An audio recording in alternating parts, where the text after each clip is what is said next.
In Uncanny X-Men, in Midtown Manhattan, we find Jean Grey as she's sitting down listening to the news. Jean Grey is joined by this older woman, and the two ladies proceed to have a conversation. Jean Grey and the older lady conversate for a while, and as Jean Grey is lost in thought, the older lady mysteriously disappears.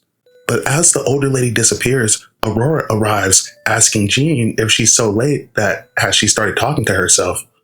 But as the two ladies are conversating, a mysterious man falls through the roof and then proceeds to try to blast Jean with a massive energy beam. Storm pushes Jean out the way, but next thing you know, Jean gets shot in the back by another human that seems to have manifested powers out of nowhere. All the people in the area start manifesting powers and then proceed to converge on Storm and Jean.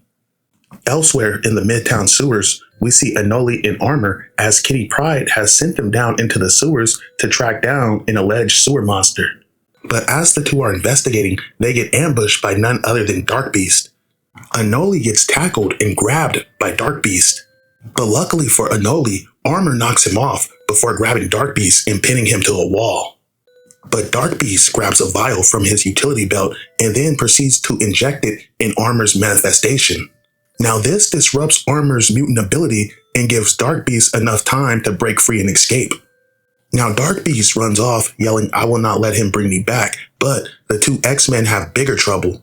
Because on the surface, they see the X-Men duking it out with a group of people who suddenly just manifested powers out of nowhere.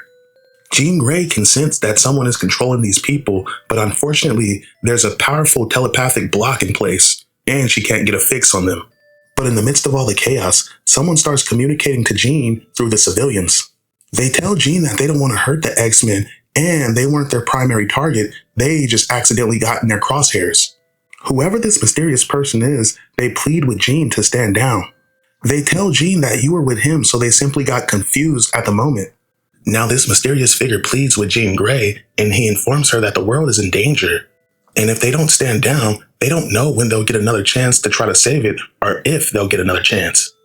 As the X-Men attempt to deal with the chaos, Jean sees the old lady that she was talking to earlier. Unfortunately, in the midst of an explosion, a building collapses, seemingly killing the old lady. Now, just as quickly as everybody manifested powers and the chaos started unfolding, it's seemingly all over just like that. Now, Jean Grey holds the old lady as she's still trying to piece together what happened as the X-Men are pulling the civilians from the rubble. Meanwhile, Bishop looks at his cataclysmic event tracker. As right now, it's completely dead. No news, no warning.